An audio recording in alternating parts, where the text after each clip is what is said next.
Okay, good morning. Where are we going today, babe? National Tile Museum. So this is kind of like our last day that's not a travel day. It's our last full day in country.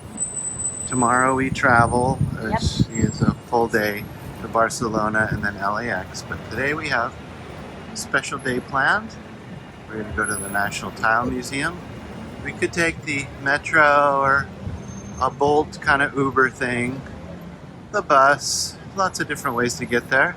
But what we're going to do is walk. About 45 minutes. It's a beautiful morning, about 10 a.m. And I don't know, it's perfect temperature. T-shirt and shorts. Got my walking shoes on. And got a backpack with snacks and water and a few other things. We're going to have a great day today. So come along and join us for Scott's adventure in Portugal to the National Tile Museum. So today I did my hair up special just for this occasion, and beard's getting long. My disposable razor that I brought kind of wore out about a week ago, so I threw that away. I could probably buy another one, but I think I'll just let it grow. So where are we right now, babe? We're on the corner of Walk and Don't Walk. In the corner of Rua Dorea. I don't know. I can't read that over there. Divisao. Verido now, next to now, and Divisao del lado occidental.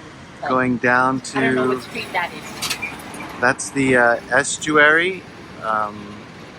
Green. Whoa. Estuary in the background of the. I forget what the river's called.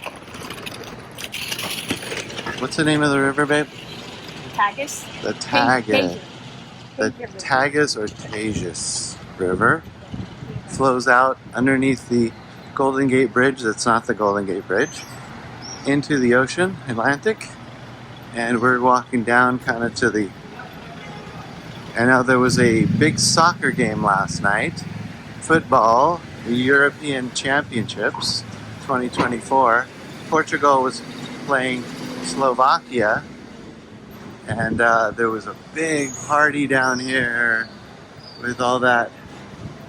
Oh, they're still constructing that. That's probably going to be a huge television or something. Those guys working on that stuff. This plaza was filled with people and cheering for their local team. Wow. And so, good thing Lily knows where she's going, because I haven't looked which direction is the right way to go. But we'll figure that out, and I'm sure we'll get there without a problem.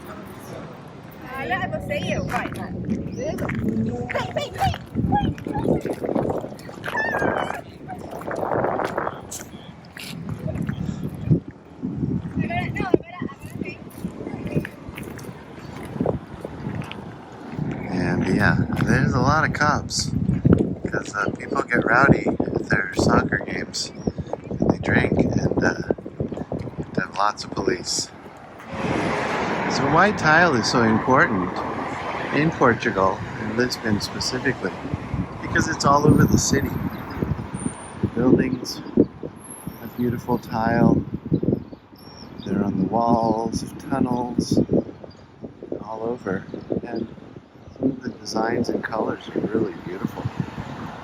And we're going to go see kind of that history. You really don't see that kind of detail and artwork in many different cities around the world, but this one, it's just a hallmark. The beauty of Portugal. As we walk along the Embarcadero here, we can see buildings with all different kinds of tile, designs, from simple to intricate. colorful to kind of bland. Everything in between. Here's a wonderful example.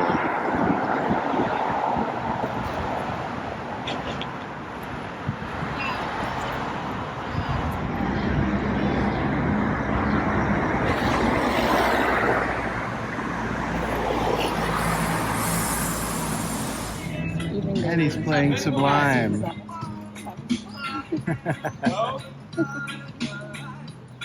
I spent it all.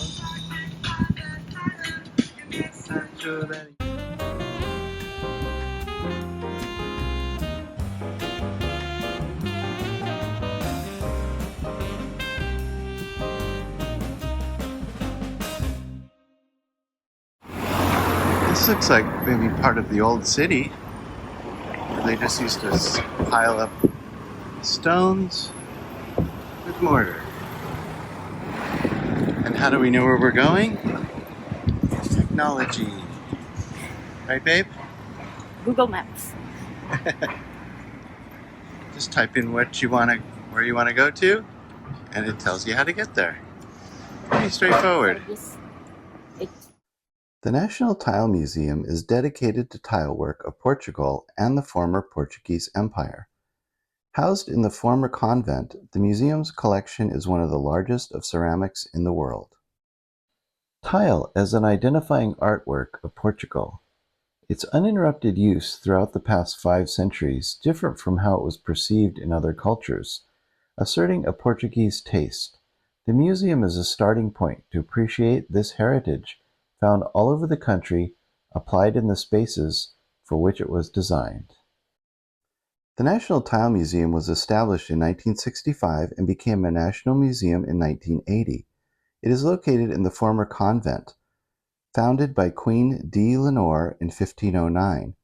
The museum went through different building campaigns that involved transformations such as, in the 16th century, Mannerist cloister. The church, which is decorated with remarkable sets of paintings and tiles. The sanctuary features a Brazilian wood display cabinet and carved wood frames with paintings. In addition to pattern tiles, throughout the 17th century, the church also commissioned smaller panels with representations of saints and narrative religious, symbolic, and emblematic scenes. The compositions were directly inspired by European engravings and were interpreted in a somewhat naive style by painters with no academic training. They were usually integrated into walls covered in pattern tiles. This custom or covering altar frontals with tiles instead of fabric began in Spain and extended to Portugal in the 16th century. At the start of the 17th century, Lisbon began producing altar frontals with birds and foliage inspired on Asian textiles. These tile compositions were symbolic meanings, which were associated in particular with the resurrection, justifying their use in Catholic altars.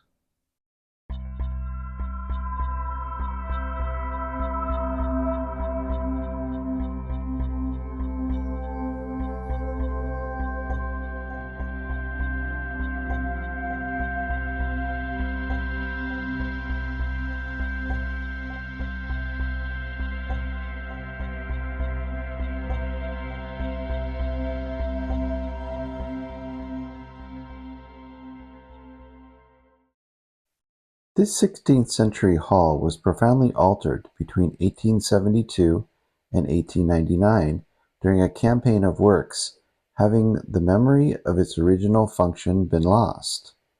The ceiling was lowered and decorated in the revival style of the Neo-Manueliano, and the walls covered with 18th century tiles. Coming from the convent of St. Anne in Lisbon, the azulejos depicting Franciscan scenes stand out in the room. The author of these panels is Manuel dos Santos, one of the most important names of the so-called Master Cycle, 1690 through 1730, the golden period of Portuguese tile painting. The museum collection features decorative ceramic tiles from the second half of the 15th century to the present day. Besides tiles, it includes ceramics, porcelain, and others from the 19th to the 20th century. Its permanent exhibition starts with a display of the materials and techniques used for manufacturing tiles. After this, the exhibition route follows a chronological order.